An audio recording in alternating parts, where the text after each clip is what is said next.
आप सब लोगों के ध्यान में है कि पिछले दिनों जब विधानसभा की सत्र चल रहा था तो दो मुद्दों को लेकर के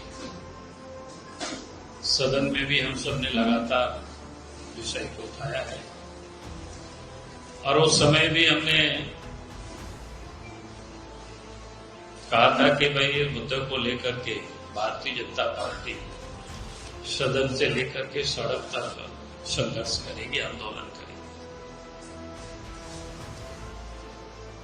और वो मुद्दा है, एक तो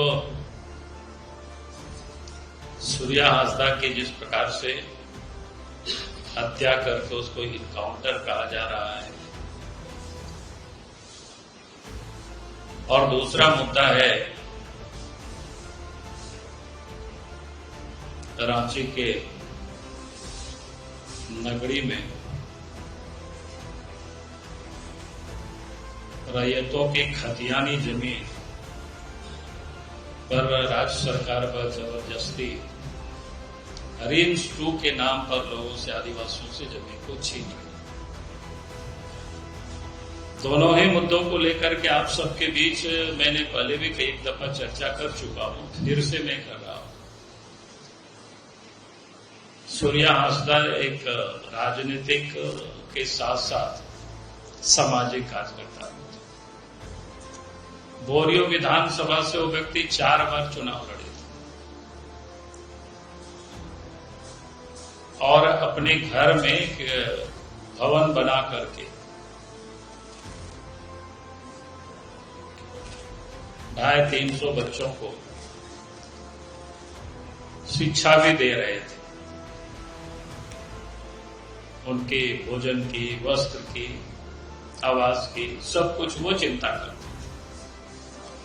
यानी जो व्यक्ति राजनीतिक में भी सक्रिय भूमिका निभाते थे और सामाजिक काम में भी वो लगे रहते थे।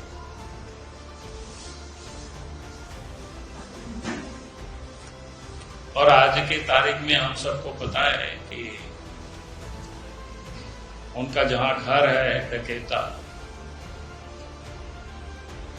लालमटिया के पास, तो वहां लालमटिया में कोयला का भी खदान। फिर जहां से चुनाव लड़ते बोरियो साहेबगंज जिला, उस बोरियो विधानसभा क्षेत्र का जो मिर्जा चौकी वगैरह जो क्षेत्र है, जहां से पत्थर की बड़ी मात्रा में तस्करी होता है। कोई भी राजनीतिक और सामाजिक कार्यकर्ता होते हैं तो उसकी लड़ाई लड़ते हैं, आवाज उठाते हैं। तो आवाज जब उठाते हैं तो जो लोग इलीगल काम करते हैं उन लोगों के लिए वो कांटा बने हुए थे, और जो लोग इलीगल काम करवाते हैं उन लोगों के लिए भी कांटा बने हुए थे। और मुझे कहने में कोई आपत्ति नहीं है, क्योंकि जब से हेमंत सोरेन के नेतृत्व में सरकार बनी है तो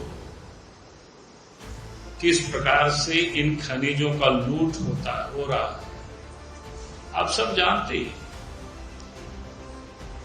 और बल्कि उस क्षेत्र में तो सीबीआई ने भी जांच किया, अभी भी जांच चल रहा है, केस चल रहा है। कौन कौन कैसे कैसे लोग इन्वॉल्व है वो किसी से छुपा हुआ है।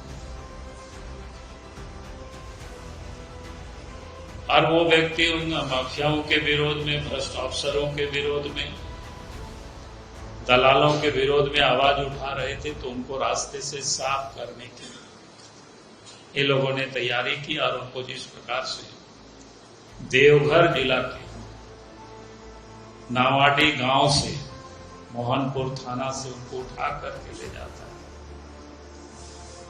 और उनको बेरहमी से मारा जाता है। उनके शरीर आज भी, अगर आप सब लोगों ने देखा होगा, तो उनके शरीर में जिस प्रकार से चोट धब्बे वो लग रहा था, तो सीधा लगता है कि 3rd डिग्री यानी इलेक्ट्रिक शॉक दिया गया। बेरहमी से उसको मारा गया। जब मर गया तो उसको वहां फेंका और इनकाउंटर दिखाया। जहां उनको इनकाउंटर दिखाया गया पहले तो जब उनके लाश उठा रहे थे तो किसी प्रेस वालों को भी वहां जाने नहीं दिया, परिवार को जाने नहीं दिया, गांव वालों को जाने नहीं दिया, ताकि कोई और सबूत लोग देख नहीं सके, और सीधे वहां से हॉस्पिटल लेकर तुमको पोस्टमार्टम कर और फिर लाश लोगों को सौंप दिया परिवार। वहां जब लोग गए, पब्लिक भी गए और मीडिया के लोग भी गए, तो वहां कोई खून के धब्बे भी नहीं थे। जहां इनकाउंटर होगा, गोली लगेगी, तो स्वाभाविक रूप से खून के छींटे तो जमीन पर गिरा हुआ मिलेगा ही मिलेगा, लेकिन कहीं नहीं। इससे बिल्कुल साफ होता है कि उनकी हत्या कर दी गई और वहां उनको फेंका गया, और फेंकते समय उनको गोली मार दिया गया, क्योंकि ब्लड कहां से निकलेगा, भले ही मारे हुए थे। सत्ता में बैठे हुए लोग कहते वो अपराधी थे, तो उनके ऊपर जहां 24 केस लोग बताते हैं, तो 14 केस पर वो जब समाप्त हो चुका था।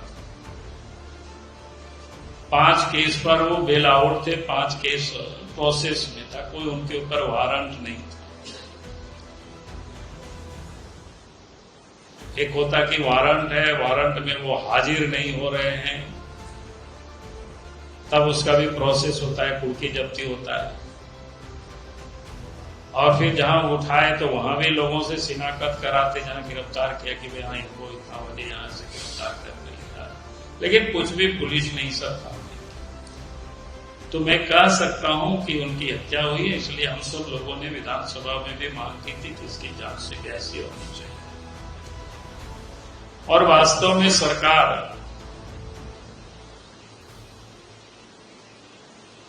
चाहती है कि भाई पुलिस दोषी नहीं है और उसमें सरकार की कहीं भी कोई इन्वॉल्वमेंट नहीं है, तो फिर सीबीआई जांच से सरकार को भागनी नहीं चाहिए। दूसरा मुद्दा रिम्स 2 को लेकर के, नगड़ी की जमीन को लेकर आप सब लोगों को फिर से जानकारी मैं दे रहा हूं। 56-57 में बिहार सरकार उस जमीन को बिरसा कृषि विश्वविद्यालय के लिए एक्वायर कर रही थी। उस समय वहां के लोगों ने विरोध किया, और विरोध इतना जोरदार था कि बिहार के मुख्यमंत्री उस समय के, तत्कालीन जो मुख्यमंत्री थे बिहार के, रांची आए और उस जमीन पर गए। जमीन को जब उन्होंने देखा, ये किसानों की खेती की जमीन है, और वहीं पर किसानों से कहा कि नहीं, इस जमीन को हम नहीं लेंगे, आप सब लोग खेती बाड़ी करो। और फिर लोग मालगुजारी देते रहे। 2012 तक भी गांव के लोग, नगड़ी के लोग, आदिवासी लोग रसीद काटते रहा। 2012 में सरकार की नजरें थोड़ी सी वक्त दृष्टि हो गई।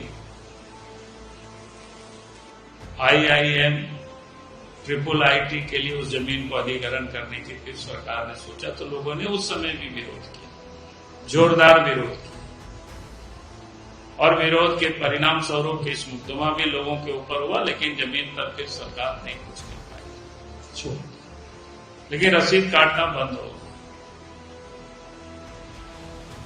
और इधर जब हेमंत सोरेन दूसरी बार सरकार बने, तो बस रिम्स 2 के लिए फिर से उस जमीन पर उनकी नजर पड़ी, और उस आदिवासी जमीन को फिर से कब्जा करने की कोशिश की।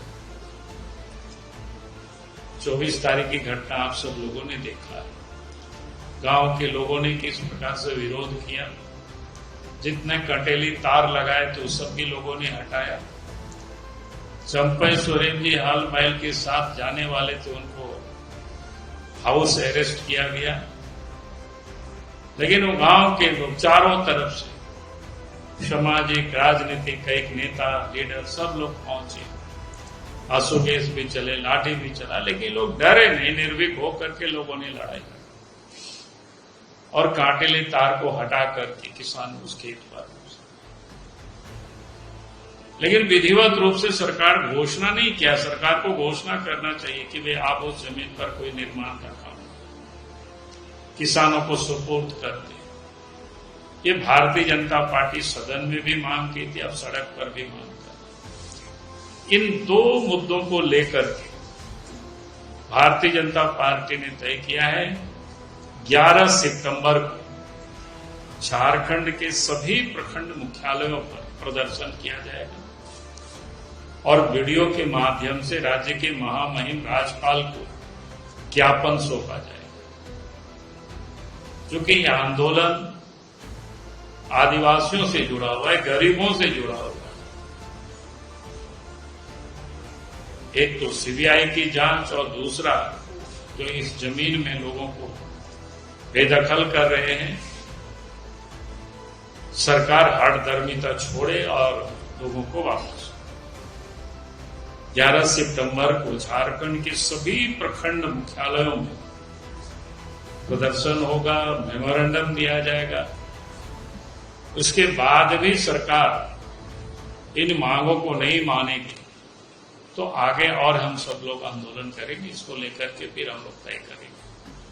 अभी जो हम सब ने जो तय किया है, तो मुझे लगा कि आज आप सब लोगों के माध्यम से हम राज्य की जनता को भी बताना चाहेंगे कि किस प्रकार से झारखंड में झारखंड सरकार काम कर रही है। जो सरकार कहती है आगुआ सरकार है, आदिवासियों की, दलितों की, गरीबों की बात करती है, लेकिन आज सबसे अधिक अगर आज लूटे जा रहे हैं, पीटे जा रहे हैं, मारे जा रहे हैं, तो गरीब आदिवासी ही भुक्तभोगी है। इसकी पार्टी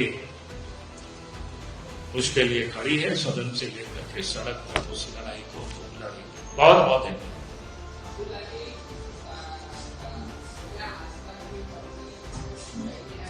सामने आइए पांडे जी।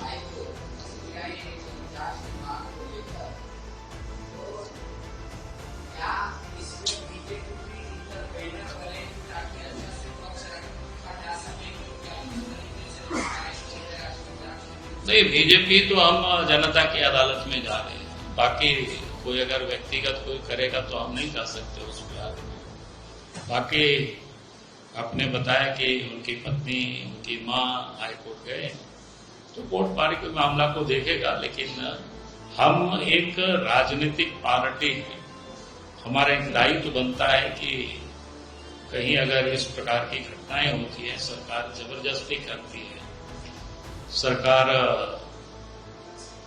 किसी की हत्या करवाती है और परिवार के लोगों को ये स्पष्ट है या वहां के भी लोगों को लगता है कि ये उनकी हत्या कराई गई है, उसकी जांच सीबीआई से होनी चाहिए।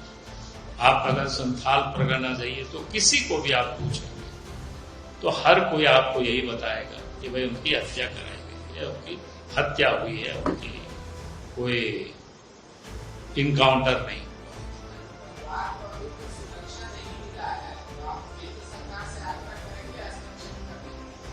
देखिए, अभी तो मैं राज्य सरकार से मांग कर रहा हूं। राज्य सरकार का राज्य में दायित्व है और राज्य सरकार को देनी चाहिए।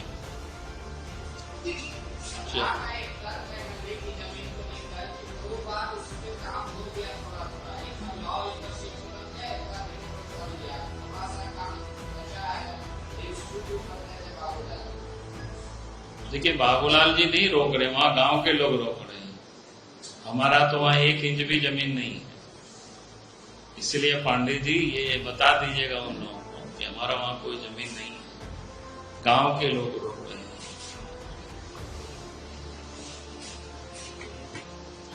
चले भाई, बहुत बहुत धन्यवाद।